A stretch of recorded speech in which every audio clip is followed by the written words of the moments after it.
Let's get on to our second interview tonight. We're going to the northern Twin Cities to chat with a fantastic drummer for the Underbeats. We've heard his music on TC Atlantic. We'll talk a little bit about that. Please welcome Rod Eaton to the 14th Annual Minnesota Music Special. Rod, can you join us? Sure thing. Hi, Mike. You sound great this evening. Is it pretty warm up in Anoka? Well, I don't know. I'm indoors right now. Well, that's probably better. Well, describe for us, Rod, how you came to become an Underbeat and talk about your drum equipment and anything that you'd like to about how you got it. Okay, well, I was, I think in my freshman year at the university, and a friend of mine told me that a band she knew about was looking for a drummer. Gave me a phone number. I called them up, and they asked me to come over and audition. And it turned out I knew a lot of the music they were playing, so after that first audition in the basement, I became an Underbeat. Excellent. It happened pretty quickly. What year was that? I'm sorry? What year was that, Rod? That would have been 1962. Great. Sometime, I guess, in the fall of that year. And I was playing a Ludwig drum set at the time, and it was my second set of Ludwig drums. I played those for a while, but B-Sharp Music was sponsoring a lot of the stuff that we did, and they wanted me to play a Rogers drum set, so I ended up with a Rogers drum set. Wonderful, wonderful. And let's then segue into the Underbeats. What distinguished you guys from other bands? What made you one of the most popular bands in the Twin Cities? Well, I think we were really, really good. Yes, sir. That's an understatement. That is an understatement. We took it seriously. It was, we weren't in it just for fun. We were in it because we were serious. We had a really good playlist, I think, and the songs that we played, it seemed that kids really, really like to dance to. So at the time, it was all about dancing. We were a really good dance band. I think that's what made us stand out. You had great vocals, though, too. I mean, most everyone in the band could add to the vocalization, couldn't they? Yeah, we all sang a little. Jim, of course, did the lead work, and he's always been a fabulous singer. Wonderful. Well, it's a different world back when you guys were in that business. You were talking to me earlier when we were preparing for this show about the life of a road warrior back then. Why don't you help the younger crowd understand what that was like? Well, it's hard to believe that 50 years ago, the trucks that we drove around didn't have air conditioning. They barely had heat. Of course, we didn't have cell phones or CD players. I don't even think we had an FM radio. It was strictly AM. Yes. And it was a lot of driving around the five-state area in the middle of the night when you couldn't even get a radio station. If you were really lucky, you might pick up something from halfway across the country and listen to a little bit of Howling Wolf or some good R&B for half an hour or so until you lost the signal, and then you rode in silence again. Wow, sounds kind of dangerous, You get a little tired after a long gig or something, Well, wow. I can remember many nights sort of driving half off the road, but we survived all of those trips. Super. Well, tell us about a memorable gig, one that really sticks in your mind, and what was unique about it? Well, I can think of a lot of memorable gigs. A couple that really stick in my mind are playing a high school dance the night that President Kennedy was shot. They decided that the dance should go on, and so we played it. But another one that I really think about is we played at an Oktoberfest in La Crosse, Wisconsin, I think in about 1964. We rode in a parade in the afternoon, and then later in the day, we played a concert in a football stadium. We were on a stage, and everybody was just sitting there. We literally played a concert. And at the time, we were doing a song by the Beatles called And I Love Her. I played bongo drums and sang harmony with Jim on it. And I have a real clear memory of standing on the stage doing that number with all those people in the stands listening to us. It was a unique experience for us because we were so used to playing for dancers. Right. Not having any dancers out on the floor must have made you guys nervous. Well, I don't remember being nervous, but it was a real special occasion for us. And I think it was something that we all remember. Very good. Now, after the Underbeats, what other groups did you join, and any other accomplishments you'd like to share with us tonight?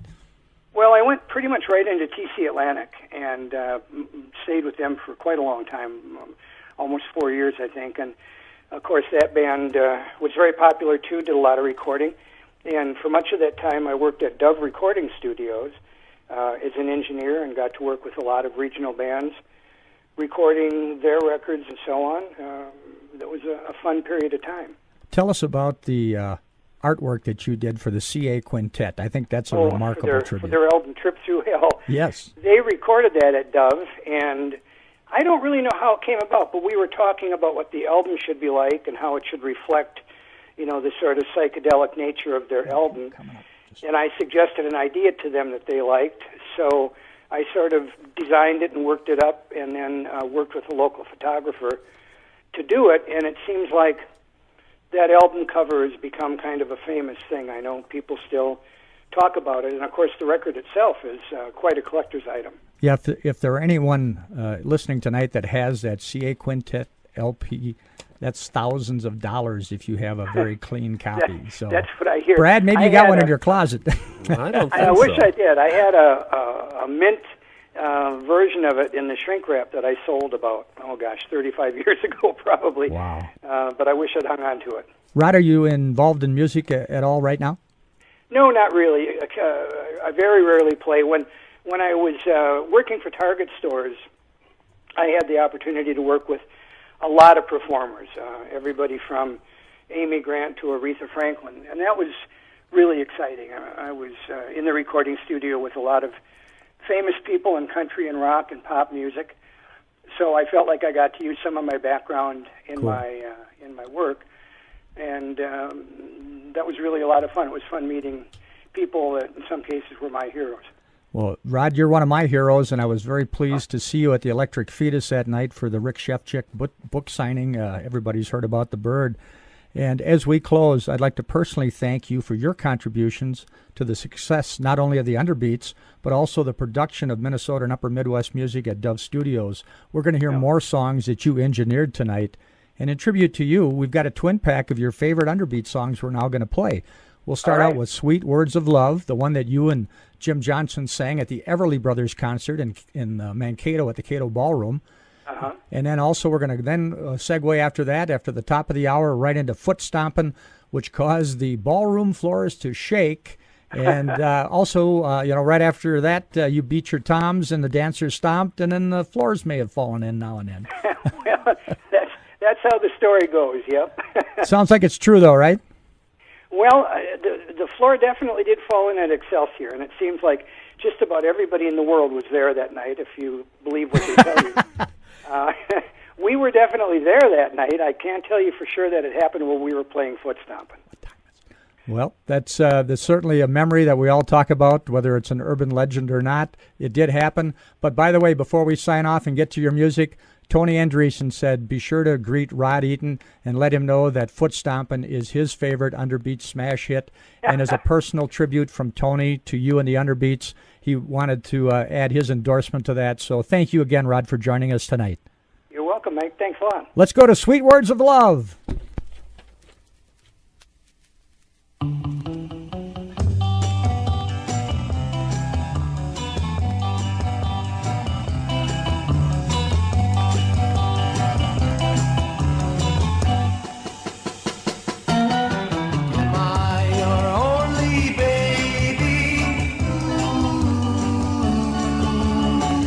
Don't tell me maybe,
It's 8:02 in the Great Northland, and you are into the 14th Annual Minnesota and Upper Midwest Music Special on KOWZ 100.9.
Two great Underbeats songs, Sweet Words of Love, followed by Foot Stompin'. And it was great to be able to hear from Rod. I mean, not only was he talented with the Underbeats, but as you know, he went on to great wonders of TC Atlantic. And we heard some of his work with 20 years ago in Speedy's Kitchen.